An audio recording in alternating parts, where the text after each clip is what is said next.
Halo guys, assalamualaikum warahmatullahi wabarakatuh. Welcome to my channel Sahabat Bija Belajar Hidup dari Jalan Cerita.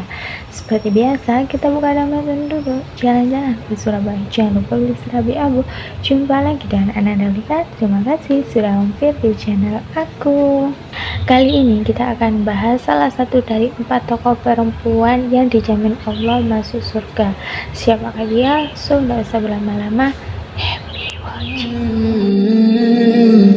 Ya, Asya binti Muzahim merupakan istri dari Fir'aun yang hidup pada zaman Nabi Musa alaihissalam. Seorang raja yang terkenal kejam dan juga angkuh, bahkan menganggap dirinya sebagai Tuhan. Dia membedakan antara suku Kipti dan juga Bani Israel, di mana suku Kipti itu adalah suku yang menjadi pembela dia. Mereka bebas melakukan apapun sesuai kehendak mereka karena dianggap mereka ini ada di pihak Fir'aun. Berbeda dengan suku Bani Israel yang justru dijadikan budak, bahkan perempuan itu dianggap sebagai pemuas hawa nafsu belaka. Suatu hari, kecantikan dan juga kelebihan Asya terdengarlah itu sampai ke telinga Fir'aun, hingga Fir'aun pun berniatlah itu untuk memperistri Asya. Namun di situ ia tertarik dengan Asya dan memerintahkan menterinya untuk melamar Asya untuk dirinya. Ternyata lamaran itu ditolak Asya dan juga keluarganya.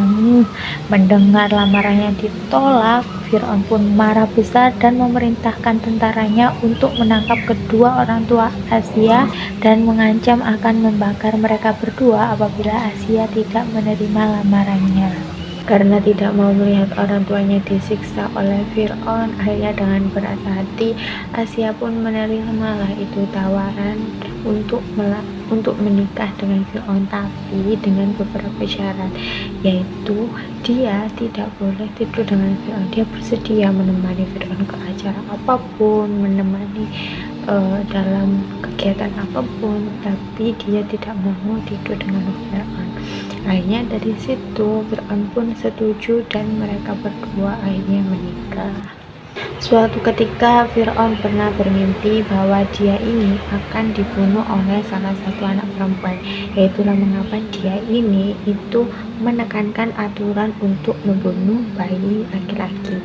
Tapi kemudian salah seorang dari orang kepercayaannya itu bilang bahwa kalau misalkan anak laki-laki itu terus dibunuh, maka bangsa kita akan kekurangan pasukan ataupun orang-orang yang sekiranya suatu saat itu bakalan diperlukan oleh Fir'aun, ya kan? Akhirnya dari situ Fir'aun pun menekankan itu peraturan berseling, yaitu 1 tahun aturan itu berlaku dan 1 tahun aturan itu akan dilaksanakan. Jadi misalnya tahun ini aturan anak laki-laki itu harus tidak apa-apa untuk hidup atau dilahirkan. Nah, tahun setelahnya itu anak laki-laki yang lahir itu wajib dibunuh. Begitupun seterusnya, berseling. Itulah kenapa saudara dari Nabi Musa, yaitu which is itu adalah Nabi Harun, itu aman dan tidak dihanyutkan ke sungai, karena Nabi Harun ini lahir pada saat tahun-tahun diperbolehkan lahirnya anak laki-laki gitu. Sedangkan Nabi Musa itu lahir pada saat tahun-tahun di mana tahun tersebut itu anak laki-laki wajib dibunuh. Nah, dari situ orang tua Nabi Musa pun, yaitu Yokabed, ibunya, merasa khawatir sekali, dan bagaimana ini akhirnya dia, singkat cerita, dia menghanyutkanlah hidup putranya ke sungai, sampai sungai tersebut itu mengarah ke pemandiannya Siti Asya binti Muzahim yang merupakan istri dari Fir'aun. Dari situ bayi Musa kemudian ditemukanlah itu oleh Asya dan dibawalah itu ke Fir'aun. Nah, ketika Fir'aun mengetahui hal tersebut, Fir'aun sudah curiga, ini pasti anak salah satu Bani Israel yang sengaja dihanyutkan supaya tidak dibunuh. Tapi di situ Asya yang sudah jatuh cinta dengan bayi Musa itu bilang bahwa ke Fir'aun, untuk tidak membunuhnya. Mungkin dia bisa menjadi penyejuk untuk hati kita, dan mungkin suatu saat dia akan bermanfaat juga untuk kita. Pokoknya istilahnya merayu lah itu, membujuk bagaimana agar Fir'aun ini setuju Asia mengadopsinya menjadi anak. Di situ Fir'aun sebenarnya sudah memerintahkan anak buahnya untuk segera membunuh bayi Musa tersebut. Karena Asia melindunginya, maka Fir'aun pun tidak ada pilihan lain selain menyetujui permintaan istrinya tersebut. Akhirnya bayi Musa pun dirawat oleh keluarga Fir'aun. Asia begitu menyayangi Musa kecil hingga sudah menganggapnya sebagai anaknya. Hingga suatu ketika dia dan Fir'aun itu mengadakan sayembara untuk mencari ibu susu bagi Musa kecil. Akhirnya di situ Yokebed yang merupakan ibu dari Nabi Musa mengikutilah sayembara itu. Dan ajaibnya juga di sini, semua perempuan yang mengikuti sayembara itu, Musa kecil tidak mau menyusu pada perempuan-perempuan yang mengikuti sayembara itu kecuali ibunya. Nah, dari situ Yokebed pun kemudian ikut tinggal itu di istana dan juga merawat Musa kecil. Ketika dalam pengasuhan di istananya Fir'aun ini pernah lah itu suatu ketika menggendong Musa kecil. Nah, kemudian di saat itu Musa kecil ini menariklah itu jenggot dari Fir'aun. Di situ Fir'aun kemudian teringat akan mimpinya dan awal dari kehancurannya. Maksudnya di mimpi itu kan memang digambarkan Fir'aun itu akan berakhir itu kekuasaannya, akan hancur gitu.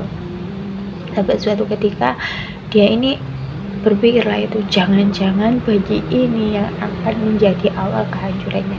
Dan di situ dia kemudian berniatlah itu membunuh Musa kecil, namun tetap saja dicegah oleh Asia yang begitu menyayangi Musa kecil. Sampai akhirnya dia pun kemudian mengeteslah itu bayi Musa kecil.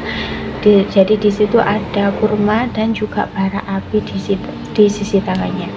Nah, dia berpikir bahwa jika dia memang benar-benar Musa yang dimaksud, maksudnya bayi yang dimaksud, maka dia akan memilih kurma tersebut dan akan menjauhi bara api itu.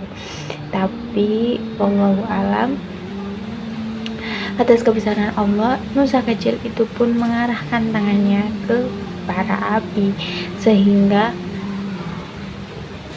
dan setelah memegang bara api itu, dia memasukkanlah itu ke mulutnya dan menyebabkan cara bicara Nabi Musa itu sedikit pelat gitu. Tapi di sisi lain Fir'aun jadi percaya bahwa sepertinya bukan bayi ini. Jadi dia merasa aman pada saat itu karena bayi yang mungkin menjadi penyebab kehancurannya bukan bayi yang ada di hadapannya tersebut. Singkat cerita, ketika Nabi Musa sudah diangkat oleh Allah menjadi seorang nabi dan rasul, diam-diam Asia itu beriman kepada ajaran yang disampaikan oleh Nabi Musa tanpa sepengetahuan dari suaminya, yaitu Fir'aun. Bahkan ketika ia menyaksikan pertandingan sengit antara pasukannya Fir'aun dan juga Nabi Musa, yang ketika itu Nabi Musa ini melemparkan tongkatnya dan berubah menjadi ular besar melawan tukang sihirnya Fir'aun itu, diam-diam Asia berharap agar Nabi Musa dan juga Nabi Harun itu memenangkanlah itu pertarungan sengit tersebut. Nah, suatu ketika pengikut Fir'aun ini merasa bahwa perhatian Asia atau istrinya itu mungkin untuk mendukung suaminya gitu. Tapi fakta yang sebenarnya Asia akan mendukung Nabi Musa dan mendoakan kemenangannya. Nah, ketika pertempuran itu selesai, dia bertanyalah itu kepada salah satu pengikutnya Fir'aun. Dia menanyakan siapa yang menang dalam pertempuran tersebut. Kemudian pengikut Fir'aun tersebut menjawab bahwa yang menang adalah Nabi Musa. Maka dari situ Asia ini menyatakanlah itu kebenaran bahwa sebenarnya dia ini sudah beriman kepada ajarannya Nabi Musa. Di situ mengetahui hal tersebut, Fir'aun ini marah itu besar kepada istrinya. Saat mengetahui bahwa Asia sudah beriman kepada ajarannya Nabi Musa, seketika itu Fir'aun pun memerintahkanlah itu tentaranya untuk menyiksa Asia dan memangsa Asia untuk meninggalkan keyakinannya tersebut. Saat itu Asia disiksa dengan 4 buah pasak, yang 2 pasak itu diikatkan pada kedua tangannya dan 2 pasak lainnya itu diikatkan pada kedua kakinya dan diletakkan di bawah terik matahari. Namun hal tersebut justru semakin membuat dan meneguhkan keyakinan dari Asia. Ketika Fir'aun dan juga Al-Gujunya pergi meninggalkan Asia di bawah terik matahari, saat itulah Asia kemudian memandang ke langit tatapannya sambil berdoa kepada Tuhan Yang Maha Esa bahwa dia ingin dibangunkan rumahnya di surga nantinya. Nah, seketika itu juga Allah kemudian mengabulkan doanya dan disingkaplah itu hijab sehingga Asia ini dapat melihat rumahnya yang tengah dibangun di surga. Semakin membuat Asia teguh akan keimanannya tersebut. Di situ Asia merasa bahagia sekali, ia tidak peduli dengan siksaan apapun yang diberikan oleh Fir'aun dan juga Al-Gujunya tersebut. Bahkan di situ Al-Guju Fir'aun ini sempat heran melihat Asia kok disiksa tapi dia tersenyum-senyum kayak gembira. Di situ mereka sempat heran dan kok kayak terasa aneh ya. Namun padahal apabila mereka melihat apa yang dilihat oleh Asia, sungguh kekuasaan Fir'aun itu tidak ada apa-apanya. Tubuh fisik Asia yang semakin melemah karena siksaan dari Fir'aun tersebut. Seketika itu juga Allah menurunkan rahmatnya dan menjelang detik-detik terakhir dari Asia, Allah kemudian tetap meneguhkan keimanan Asia dan disitulah Allah menarik jiwa dan membuat Asia menghembuskan nafas terakhirnya beserta keimanannya. Berakhirlah penderitaan dan juga siksaan Asia dari suami yang tidak berperi kemanusiaan itu.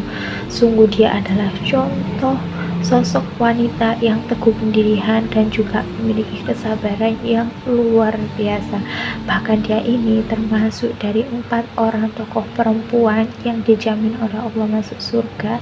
Di antaranya yaitu ada Maryam, ibunda Nabi Isa, kemudian Khadijah binti Khuwailid yang merupakan istri dari Rasulullah SAW, kemudian ada juga Fatimah binti Muhammad yang merupakan putri dari Nabi Muhammad, dan Asia binti Muzaim. Masya Allah.